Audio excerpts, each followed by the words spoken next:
Hello दोस्तों, क्या हाल है आप सभी के। मैं उम्मीद करता हूँ आप सभी की तैयारी बहुत बढ़िया चल रही होगी। अगर आप टाइम की बात करो, आपके पास करीब 75-80 दिन बचे हैं। लेकिन अगर आप इस टाइम को भी बहुत अच्छे से यूटिलाइज करते हो, आपका स्कोर पहले से बहुत ज़्यादा इंप्रूव हो सकता है एंड आपका सिलेक्शन के चांसेस बहुत हद तक बढ़ सकते हैं।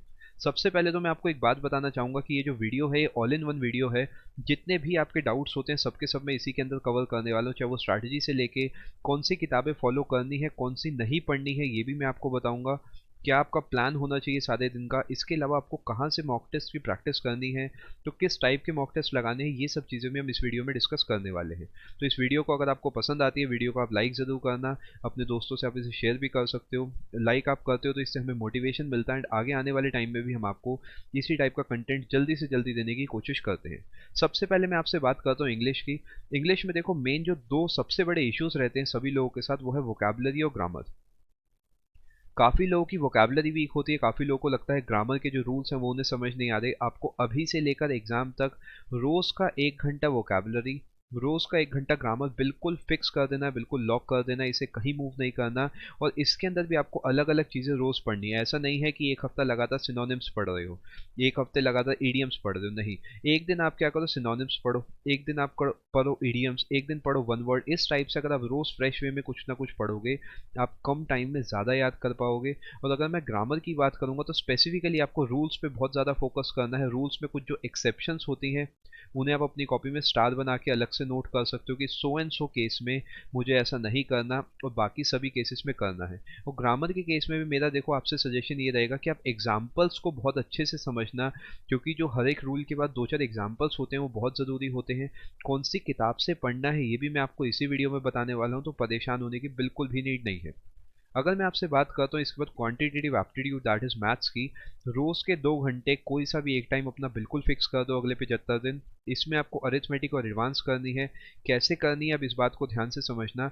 जिसकी एडवांस वीक है वो देगा इसे 4 दिन, इसे देगा 3 दिन। और अगर आपकी एडवांस बाकी अरिथमेटिक जैसी है, बढ़िया है, आप अरिथमेटिक को देंगे 4 दिन, एडवांस को देंगे 3 दिन। कौन सी किताब से पढ़ना है वो सब भी मैं आपको बताने वाला हूँ। वो बुक्स आप फॉलो कर सकते हो एंड ईजिली आपकी तैयारी बढ़िया हो जाएगी। कंडीशन एक ही है कि हर सवाल जो भी आप करेंगे बहुत अच्छे से आपको समझ के करना है। शॉर्टकट भी मारना है, लेकिन उसके साथ साथ आपको ये भी समझना है कि अगर आप उसमें ट्रिक नहीं लग पाती तो आप उसे कैसे करेंगे। इसके बाद अब से मैं बात करता हूँ रीजनिंग की। रीजनिंग का क्लियरली आप समझो, रीजनिंग के लिए बिल्कुल परेशान मत होना। जो करंट ईयर क्वेश्चन है सीजीएल के एंड सीपीओ के, इसमें भी मैं आपको स्पेसिफिकली कहूँगा सीपीओ के जो क्वेश्चन थे वो सीजीएल से भी थोड़े बढ़िया थे। सीपीओ के सारे सवाल लगा लो, सीजीएल के सारे सवाल लगा लो, इसके अलावा कहीं मत भटकना। ऑटोमेटिकली आपका प्रीवियस ईयर भी प्रैक्टिस हो गया, करंट ईयर भी प्रैक्टिस हो गया एंड आपकी रीजनिंग की पूरी तैयारी भी हो गई। जनरल अवेयरनेस ये एक ऐसा टॉपिक है जिसमें काफ़ी लोगों को लगता है कि इसे प्रैक्टिकली इम्पॉसिबल है कवर करना, कि इसमें तो इतना सिलेबस होता है, सिर्फ 50 मार्क्स का पेपर है, इसके लिए हम क्या करें, कैसे करें, कौन सी किताब फॉलो करें, कौन सी ना करें। ये सभी चीज़ें भी मैं आपको बताऊंगा। अभी के लिए सबसे पहले आप ये समझो, रोज़ के 2 घंटे आप बिल्कुल फिक्स कर दो। जनरल साइंस के लिए हफ्ते में 3 दिन आप देंगे, जनरल स्टडीज़ के लिए देंगे आप हफ्ते में 4 दिन। सभी चीज़ें मैं उम्मीद कर रहा हूँ आप नोट कर रहे होंगे। आप इस हिसाब से भी कर सकते हो कि एक दिन आपने फिजिक्स पढ़ ली, एक दिन केमिस्ट्री, एक दिन बायो। इधर आपने पढ़ ली एक दिन geography, history, economics and polity. इस हिसाब से भी आप इस चीज़ को चला सकते हो। इस 2 घंटे के साथ 1 घंटा रोज़ का स्टैटिक जीके और करंट अफेयर्स आपको पढ़ना ही पढ़ना है। स्टैटिक जीके में मैं आपको टॉपिक वाइज पढ़ना है, क्लियरली मैं मेंशन कर देता हूँ यहाँ पे, टॉपिक वाइज आपको चीज़ों को पढ़ना है। अगर आप किसी दिन पढ़ने बैठ गए रिवर्स एंड ट्रिब्यूटरीज, तो सारी रिवर्स एंड ट्रिब्यूटरीज आपको एक साथ पढ़नी है। अब आपको ये नहीं देखना कि 1 घंटे की जगह अगर 50 मिनट में निपट रही है या फिर 70 मिनट में निपट रही है, हार्डली मैटर्स। पूरा पूरा टॉपिक आपको करना है एक साथ बैठ के। जैसे रिवर्स एंड ट्रिब्यूटरीज है, इसके अलावा अगर मैं आपसे बात करूँ नेबरिंग कंट्रीज से बहुत सवाल आए हैं, तो आपको पता होना चाहिए नेबरिंग कंट्री जो है वो करंट अफेयर से एसोसिएटेड थी। जैसे इस समय आपको पता है श्रीलंका के प्रधानमंत्री और राष्ट्रपति चेंज हुए हैं, तो चांसेस ये है श्रीलंका की, हो सकता है आपसे करेंसी पूछ ले, हो सकता है आपसे कैपिटल पूछ ले, हो सकता है आपसे पीएम पूछ ले, हो सकता है आपसे ये पूछ ले इंडिया और श्रीलंका को जोड़ने वाला जो स्ट्रेट है उसका नाम क्या है। तो इस टाइप से आपको चीज़ों को लिंक करते हुए चलना है। टॉपिक्स आपको ध्यान रखने हैं, वो पकड़ने हैं जिससे सबसे ज़्यादा सवाल आते हैं, जैसे reverse and tributaries, mountain passes, neighbouring countries, country capital currency, books and authors. Books and authors में भी ध्यान रखना, जो करंट के हैं वो ज़्यादा पूछे जा रहे हैं, तो आपको अपनी एग्ज़ाम ओरिएंटेड तैयारी करनी है। अगर मैं आपसे बुक्स की बात करूं कि आपको इंग्लिश कहाँ से पढ़नी है, तो देखो आपके पास दो बुक्स आपको दिख रही है। दोनों बुक्स बहुत बढ़िया, अगर आपके पास इनमें से कोई सी भी एक किताब है, आप दूसरी मत खरीदना, आप इजीली फॉलो कर सकते हो। अगर आपके पास दोनों नहीं है तो आप ये केडी पब्लिकेशन की ये वाली बुक ले सकते हो। एंड इससे आपको ठीक उसी तरीके पढ़ना है जैसे मैंने आपको स्टार्टिंग में बताया था। 1 घंटा रोज ग्रामर करनी है एंड 1 घंटा आपको रोज करनी है वोकैबुलरी। अगर मैं आपसे मैथ्स की बात करता हूँ, एडवांस मैथ्स के लिए आपको कहीं नहीं भटकना। राकेश यादव सर की जो एक किताब है, आप इसे आराम से करो, इससे क्वेश्चंस को प्रैक्टिस करो। एंड इसके अलावा अगर मैं आपसे बात करता हूँ अरिथमेटिक की, तो आप आर एस अग्रवाल करके उसके बाद आप ये दिनेश खट्टर भी कर सकते हो। इसके बाद अगर मैं बात करता हूँ जनरल अवेयरनेस, सबसे बड़ा जो कंफ्यूजन का पॉइंट है, जनरल अवेयरनेस कहाँ से पढ़े कहाँ से ना पढ़े।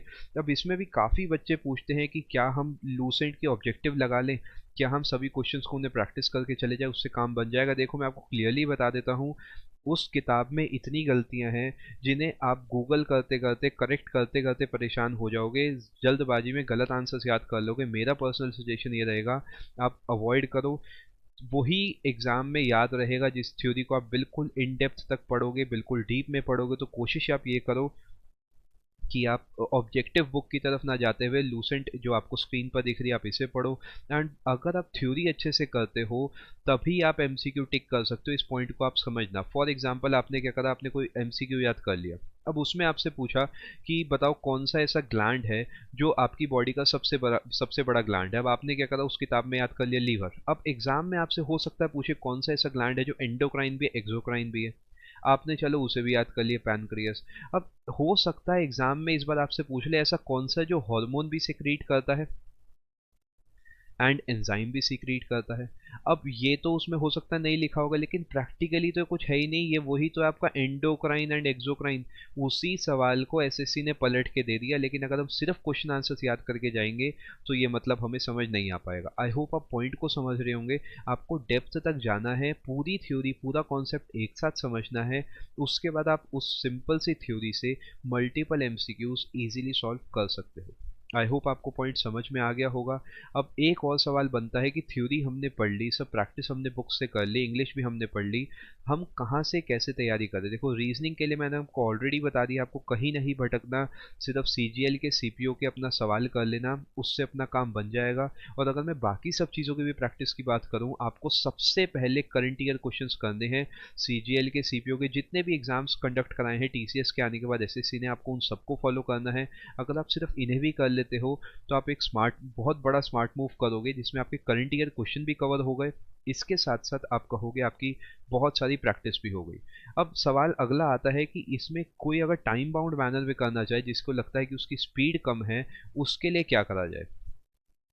रोज का 1 घंटा मॉक टेस्ट के लिए अपना बिल्कुल फिक्स कर दो। कहाँ से करना है आपको ये भी बताता हूँ। कोई अगर देखो ऑनलाइन देना चाहता है तो आप सीधा सीधा 1 घंटा अपना बिल्कुल लॉक कर दो जैसे आप एग्जाम देने बैठे हो। और अगर मैं देखो मैं प्रैक्टिस की भी आपसे बात करता हूँ यहाँ पे, करंट ईयर क्वेश्चन की, फॉर एग्जाम्पल मैथ्स की आपसे मैं बात करता हूँ, आपको बिल्कुल स्मार्ट मूव चलना है। आप अगर 1 घंटा अपना फिक्स करते हो प्रैक्टिस का, आपको उसमें अपना टारगेट बनाना है कि मैंने 40 से 50 सवाल एज पर योर लेवल आपको फिक्स कर देने हैं कि मुझे 40 सवाल करने ही है इस 1 घंटे में, उसके बाद ही मैं मूव करूंगा अपनी सीट से। अगर ये डिटर्मिनेशन आपके अंदर है तो 75 डेज में आप बहुत बेहतर तैयारी कर सकते हो। अब मॉक टेस्ट के लिए लोग सोचते हैं कौन सा खरीदूं, मुझे नहीं पता किसका बेहतर है किसका बढ़िया नहीं है। देखो एक स्मार्ट वर्क करो, अलग अलग वेबसाइट्स पे अलग अलग मॉक टेस्ट की सीरीज है, आप सब पे जाओ, सब पे एक एक तो बिल्कुल फ्री है ना। अगर आप सब पे एक एक भी लगा लोगे तो आपके बहुत सारे मॉक टेस्ट प्रैक्टिस हो जाएंगे।